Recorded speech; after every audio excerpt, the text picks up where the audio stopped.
Having suffered a sea wreck, a company of young people find salvation on an ocean liner, where a masked man opens a hunt for them.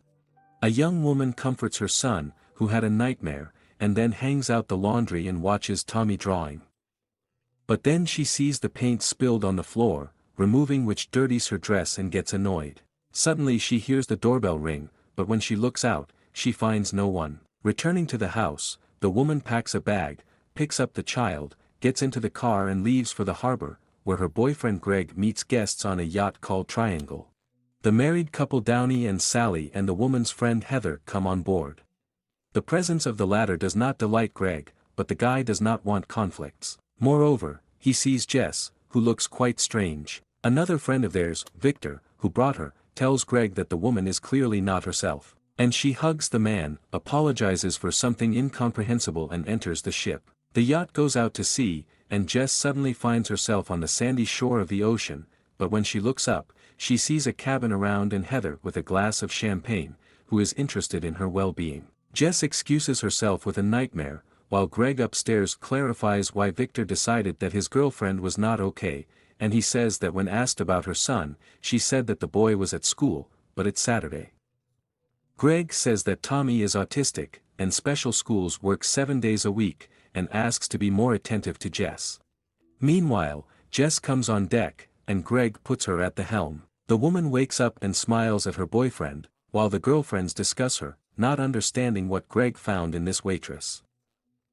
The company enjoys the sun and good weather when, a few hours after going to sea, the yacht suddenly finds itself in complete calm, and black clouds begin to thicken on the horizon and lightning flashes. Greg communicates by radio with the Coast Guard, but the attendants are surprised by his messages. The weather is great. And then the signal is disrupted by strong interference, through which a female voice suddenly breaks through, begging for help and reporting someone who is killing everyone else. Greg tries to find out her coordinates, but the connection is interrupted. A storm that has begun rapidly capsizes the yacht. Heather is carried out to sea, and the boat turns over, after which the storm also suddenly stops. The remaining heroes climb onto the overturned ship. Drifting in anticipation of help, they are going through the death of a friend, although Greg is trying to persuade everyone to rescue them soon. And then they notice a huge passenger liner sailing in their direction. They give signals, shout and wave their hands. They even think that someone is looking at them from the deck, but no action is taking place.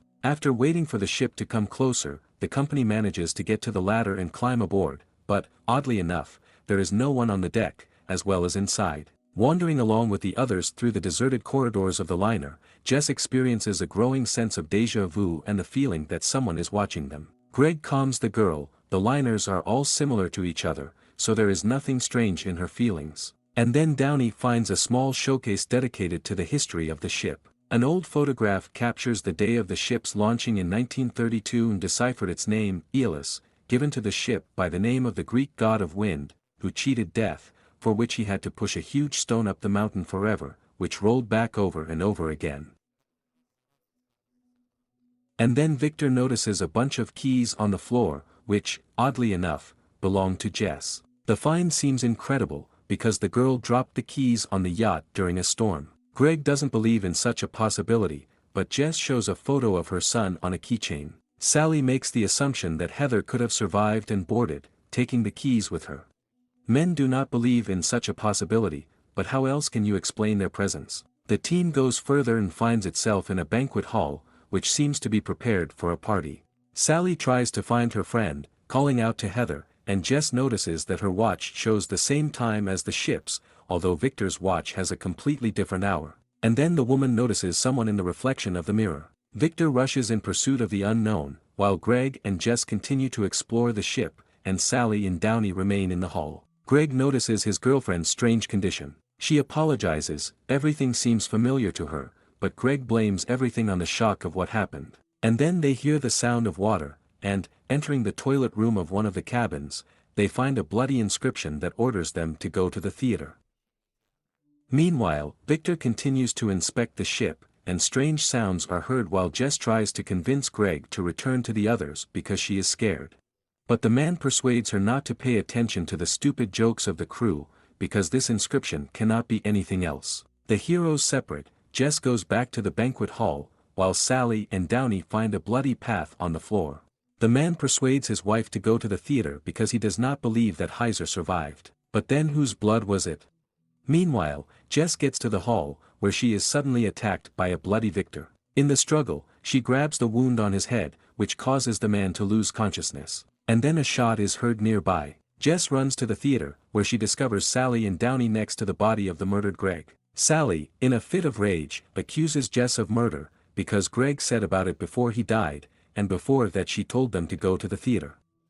Jess tries to convince people that she didn't say anything like that and certainly didn't kill Greg. Suddenly, more shots are fired from the balcony, one of which injures Sally. Downey rushes to his wife, and Jess sees someone, like a worker in a burlap mask, preparing to shoot. She tries to take away her wounded friends, but the masked man coolly finishes off the couple. Jess rushes to run, dodging the shots of the pursuer. Once in the galley, she arms herself with a knife and, hiding, listens to the steps of the villain. Realizing that he has passed by, the woman goes to the deck, where the killer is waiting for her. He points a gun at her, but the woman manages to grab the muzzle and briefly knock the weapon out of his hands, after which she manages to jump to the lower deck. Well, the shooter, picking up a weapon, fires several bullets at her, and then throws the gun, knocks Jess down. Nevertheless, the woman jumps up and rushes to run, grabbing an axe from the fire extinguishing stand. They meet on the lower deck, and a fight begins, in which Jess wins. She asks the killer to tell her name, but he only says that they will return, and she will have to kill everyone, because this is the only way to get home. Jess hits the villain, and he goes overboard. Devastated, Jess has time to rest a little, when she suddenly hears strange sounds and finds an old gramophone with a finished record. The woman puts the head of the gramophone on the beginning and the music begins to sound, and Jess herself looks at herself in the mirror and suddenly hears screams overboard and sees herself along with the rest of the survivors on Greg's overturned yacht. She is noticed, and Jess hides in the hallway, not realizing what is happening. And again it seems familiar all around. And this gramophone, and this corridor. She watches as the company boards and runs inside the ship, dropping their keys in one of the corridors. She goes on and soon finds a toilet room, where there is already a bloody inscription, and then watches as her friends search the banquet hall. Her doppelganger sees her, and Victor runs after Jess. Suddenly she sees Downey's body floating overboard, and the handrails are smeared with blood. And then Victor calls out to her. The guy goes on deck, where Jess is alone, begins to explain to him what is happening, and tries to warn him about the danger. She points to the place where Downey's body just floated, but Victor recently saw him in the hall and can't understand what Jess is talking about. The woman accidentally pushes Victor, and he bumps into a metal hook sticking out of the wall, which pierces his head. Terrified, Jess runs away and tries to hide in the back rooms, where she finds work clothes, as well as a pile of identical notes with her own handwriting, which tell her to kill everyone who boards the liner. She remembers the voice of the killer she pushed overboard and realizes that it was herself. Then the woman notices a bunch of her medallions and realizes that she has been here countless times. She realizes that she is in a time loop, and takes a weapon with the intention of changing the course of events. Armed, Jess arrives at the banquet hall at the moment when the wounded Victor is about to attack her copy, who arrived with him, but finds herself in front of herself. Unable to pull the trigger, she lets go of her double, and the other Jess runs away, and Victor loses consciousness. They hear a shot, and armed Jess runs to the theater, where she is met by the already familiar picture of the murdered Greg, Sally and Downey, mourning a friend. She manages to shoot her copy, hiding her face under a bag, and takes her friends away from the fire, after which she gives the gun to Downey and, ordering the couple to be alert and shoot at anyone who approaches them, goes after Victor. But when she returns to the banquet hall, she does not find him, and the bloody footprints lead to the deck. After walking through them, Jess realizes that someone threw the guy into the water. Then she hears Downey's shots and rushes to the sound, while a copy of Jess appears in front of the couple, taking off her mask. She's tricking people into following her. Downey hears Jess' voice, but doesn't understand what's going on. Investigates for copies that lead them to one of the cabins, kills Downey and fatally wounds Sally, who, however, manages to escape. She gets to the radio room and tries to call for help with exactly the words that Greg heard at the beginning of the storm. But when she hears Jess' footsteps, the woman runs away. The connection is interrupted. Jess runs after Sally and is horrified to discover the corpses of the woman's doppelgangers. She tries to help the dying woman, but she does not believe her words. And then Jess 1 hears a noise on the lower deck and sees her beating herself in a mask and throwing the double overboard. She asks Sally to hold on, but she dies, replenishing the number of bodies.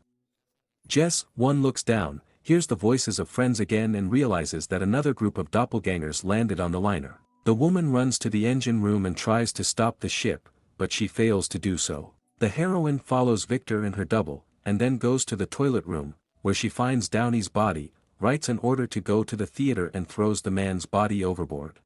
And then he finds Downey and Sally alive and sends them to the theater.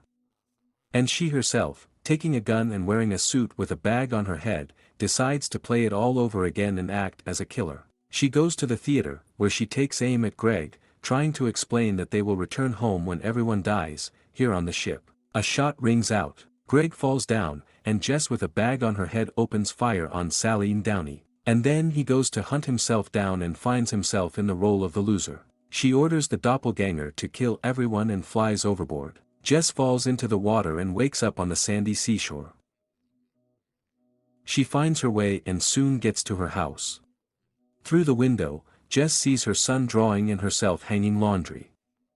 And then she watches her double scold little Tommy. Turning around, the boy sees another one, Jess, and drops the paint. An irritated copy beats the child and begins to clean up the paint, watering the boy with curses, comparing him to a bad-tempered father. A repentant Jess distracts the doppelganger by ringing the doorbell and, when she goes out into the yard, kills her. Tommy sees this, but Jess hugs the boy, persuading him that he saw a nightmare. After all, she hides the body of the double in the trunk of the car and, taking Tommy, leaves the house. She persuades her son that everything will be different in their lives now, and she will never yell at him. And then a seagull crashes into her car. The heroine stops to throw away the bird's corpse, and discovers that a whole bunch of dead seagulls are already lying on the shore. So the time loop hasn't been broken yet. Getting behind the wheel again, she drives out onto the road and, distracted by her son, crashes into a truck coming towards her. People rush to the scene of the tragedy and see a dead copy of Jess lying on the road, fallen out of the trunk, and the dead Tommy. Jess herself is standing on the sidelines and watching the scene with detachment when a taxi driver approaches her and offers his help. The woman asks to take her to the bay, where she is met by Victor, who asks about her son.